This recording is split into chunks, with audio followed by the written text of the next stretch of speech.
मित्रों नमस्कार, मैं हूं राकेश कुमार। आप देख रहे हैं मत अभिमत। मित्रों, ये 11 तारीख को एक बैठक हुई थी कमेटी की। उस कमेटी की जिसको नीति निर्धारण के लिए जिम्मा दिया गया है शिक्षकों के ट्रांसफर पोस्टिंग का। उसके अलावा और भी चीजें हैं, जैसे अनुकंपा पर बहाली वाली बात है, उस पर भी नीति निर्धारण करना है, अवकाश तालिका तैयार करनी है, फिर बिहार शिक्षा सेवा को लेकर नीतियां बनानी है। वह सारी चीजें हैं, लेकिन मुख्य मसला जो है वो शिक्षकों के ट्रांसफर और पोस्टिंग को लेकर है। और उसमें जो बातें हैं वो इसलिए आज मैं कर रहा हूं कि आज छुट्टी का दिन है, शनिवार है। शनिवार को सचिवालय बंद होता है, लेकिन आज कमेटी की बैठक हुई। बैठक में क्या हुआ ये जानने वाली बात है। देखिए, यह बैठक आज इसलिए हुई कि ऑलरेडी इसके पूर्व में जो 2 बैठकें हुई हैं उसमें कमेटी ने एक ड्राफ्ट मोटा मोटी जो कहते हैं वो तैयार कर लिया है, और उस ड्राफ्ट पर आज विचार विमर्श किया जाना था और किया गया है कि जो शिक्षा नीति है वो जो ड्राफ्ट है उसमें और क्या संशोधन किया जा सकता है, नहीं किया जा सकता है, क्या बदलाव जरूरी है या सब कुछ ठीक है। इन्हीं सारे चीजों पर विचार विमर्श किया गया है। देखिए, है क्या कि अभी तक आप देख रहे होंगे कि जैसे शिक्षकों की कैटेगरी देखिए, श्रेणी देखिए, 4 श्रेणियां हैं। एक पुराने लोग हैं, एक नियोजित हैं, एक सक्षमता पास नियोजित शिक्षक हैं और एक बीपीएससी वाला शिक्षक है। मतलब 4 तरह के की श्रेणियां हैं, और इनके ट्रांसफर पोस्टिंग का जो नियमावली था वो एक तरह से कहें कि अलग अलग था। तो इन सारे चीजों को समेकित रूप से तैयार करना है कि एक ही नीति हो जिसके तहत सारे लोगों की ट्रांसफर पोस्टिंग हो। क्योंकि इस तरह भागों में बटे हुए शिक्षकों का अलग अलग ट्रांसफर पोस्टिंग विभाग एक ही, वैसे में समस्या बड़ी हो जा रही थी। इसलिए इसको समेकित रूप से तैयार करने की बात है, और इसी को लेकर ये आज की बैठक हुई है। बैठक में बहुत सी बातें हुई हैं, लेकिन एक बात जो सामने आई है, जो सूत्र बता रहे हैं कि सबसे पहले जो ट्रांसफर की शुरुआत होगी वह होगी सक्षमता पास नियोजित शिक्षकों की। मतलब जो विशिष्ट शिक्षक बनने वाले हैं उन लोगों का ट्रांसफर सबसे पूर्व पहले होगा, और वो इसलिए कि उनकी संख्या बहुत बड़ी है।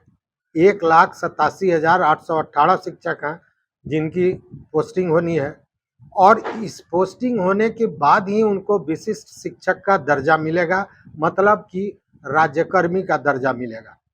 मतलब कि जो ट्रांसफर पोस्टिंग होनी है उसमें सबसे पहले सक्षमता पास शिक्षकों को की पोस्टिंग की जाएगी और उन्हें विशिष्ट शिक्षक की उपाधि दी जाएगी। उसके बाद अगला कोई जो श्रेणी है उसको लिया जाएगा। अब इसमें तमाम तरह की बातें आ रही हैं कि क्या होगा, कैसे होगा, ऐच्छिक होगा कि नहीं। तो उसमें एक और भी बात आ रही है कि 40 वर्ष से जो कम के शिक्षक हैं उनको भेजा जाएगा रिमोट एरिया में, पहाड़ी एरिया में, नदी के पार। मतलब भौगोलिक स्थिति को देखा जाए, देखिए इस ट्रांसफर पोस्टिंग में 3-4 चीजें महत्वपूर्ण हैं। एक तो भौगोलिक स्थिति स्कूलों की, उसके आधार पर जो युवा शिक्षक है उनको भेजने की चर्चा है। दूसरी बात की भौगोलिक स्थिति को भी 5 कैटेगरी में बांटा गया है कि जो पहाड़ी क्षेत्र हैं या नदी के पार हैं, जो सुदूर ग्रामीण इलाके हैं, फिर ग्रामीण इलाका है, फिर शहरी इलाका है, और उसी हिसाब से देना है। अब इसमें ऐच्छिक होगा कि नहीं, ये बड़ा हौच-पौच की स्थिति बनी हुई है। चूंकि मान लीजिए कि कोई शिक्षक चाहता है कि उसको उसके गांव के बगल का कोई स्कूल मिल जाए और वहां जगह नहीं हो, या फिर उसका एज कम है, उसको किसी पहाड़ी इलाके में या नदी के पार, जिसको हम लोग दियारा कहते हैं, उस क्षेत्र में जाना है। तो ये अभी पूरा क्लियर नहीं है। अगर कोई इस पर कोई बात कह रहा है तो वो आधी अधूरी जानकारी है, लेकिन ये सारा कुछ डिपेंड करता है कि रिक्तियां क्या होंगी। चूंकि 1,87,000 शिक्षक जब उनकी पोस्टिंग होगी दूसरे जगहों पर, तो जहां से वो जा रहे हैं वहां कोई दूसरा आएगा या फिर वो पद रिक्त हो रहेगा। इसी तरह की स्थितियां बनेंगी।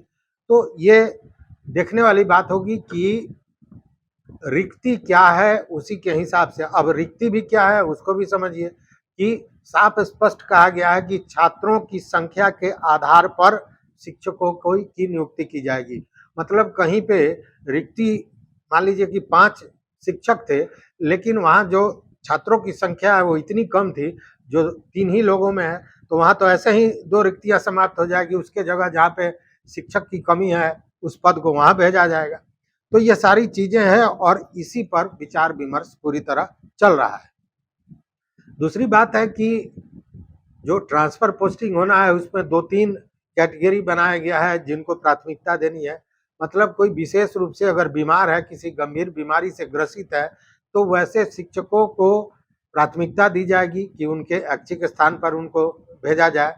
अगर वो कम उम्र के भी हैं और इस तरह की स्थिति में हैं, गंभीर बीमार हैं, तो उनको सुदूर नहीं भेजना है, उनको नज़दीक भेजना है जहाँ वो सुविधा से काम कर सकें। फिर महिलाओं की बात है, दिव्यांगों की बात है, जहाँ पति पत्नी है उनकी बात है, तो इन लोगों को निश्चित रूप से प्राथमिकता दी जाएगी। यही अभी तक की स्थिति बनी हुई है।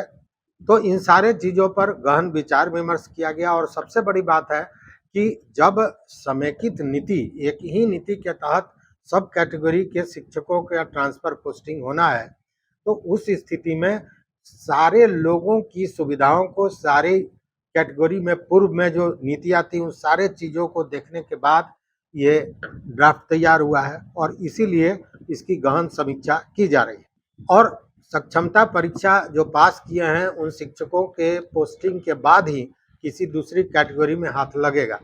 तो अभी उन सारे चीज़ों पर जाने की ज़रूरत नहीं है, लेकिन इतना समझने की ज़रूरत है कि ये लागू कब से होगा। तो सबसे पहली बात है कि ये जो समीक्षा की गई है आज, जो ड्राफ्ट तैयार है उस पर, अब इसके बाद हमको लगता है कि 1 से 2 बैठक और मैक्सिमम हो सकती है और उसके बाद यह नीति निर्धारण हो जाएगा।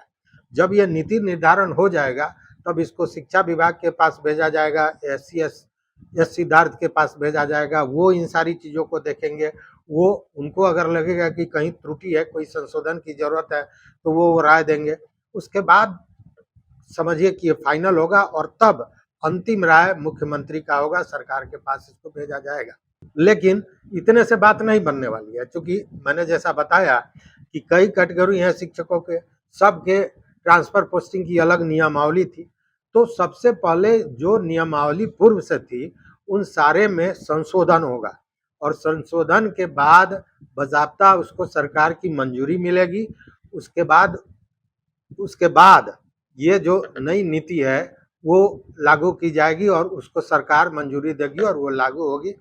तो मुझे लगता है कि अभी भी इसमें 1 सप्ताह से 2 सप्ताह का समय लग सकता है। मतलब जुलाई पार कर जाएगा, लेकिन मुझे जो एक इंट्यूशन आ रहा है भीतर, वो ये कि 15 अगस्त तक ये मामला हो जाएगा। और जैसा एक बार हमने बताया भी था कि 15 अगस्त को मुख्यमंत्री विशिष्ट शिक्षक की उपाधि से नवाजित करेंगे उन सारे सक्षमता पास नियोजित शिक्षकों को। मतलब 15 अगस्त के पूर्व ये सारी चीज़ें मुझे लगता है कि स्पष्ट हो जानी चाहिए। इसके अलावा भी अन्य काम है, अनुकंपा, हजारों लोग हैं जो अनुकंपा पर उनको नौकरी मिलनी है, लेकिन वो नहीं हो पा रहा था। फिर अवकाश तालिका है, तो इन सारे चीज़ों पर काम हो रहा है, लेकिन ये सारी चीज़ें छोटी हैं। ये जो असल है वो यही है कि पोस्टिंग और ट्रांसफ़र के लिए नीति, समेकित नीति किस तरह बनाई जाए कि आगे कोई व्यवधान ना हो, आगे कोई परेशानी ना हो। तो आज की बैठक में यही सारी बातें निकल के सामने आई है। देखते रहिए मत अभिमत। आपका कोई विचार हो तो निश्चित रूप से हमारे कमेंट बॉक्स में दीजिएगा। और मित्रों, चैनल को अभी तक अगर आपने सब्सक्राइब नहीं किया है तो सब्सक्राइब कर लीजिए और वो घंटी जैसी आकृति है उसको दबा दीजिए, ताकि जो वीडियो हम बनावे वो आप तक सबसे पहले पहुंचे। बहुत बहुत धन्यवाद, बहुत बहुत धन्यवाद।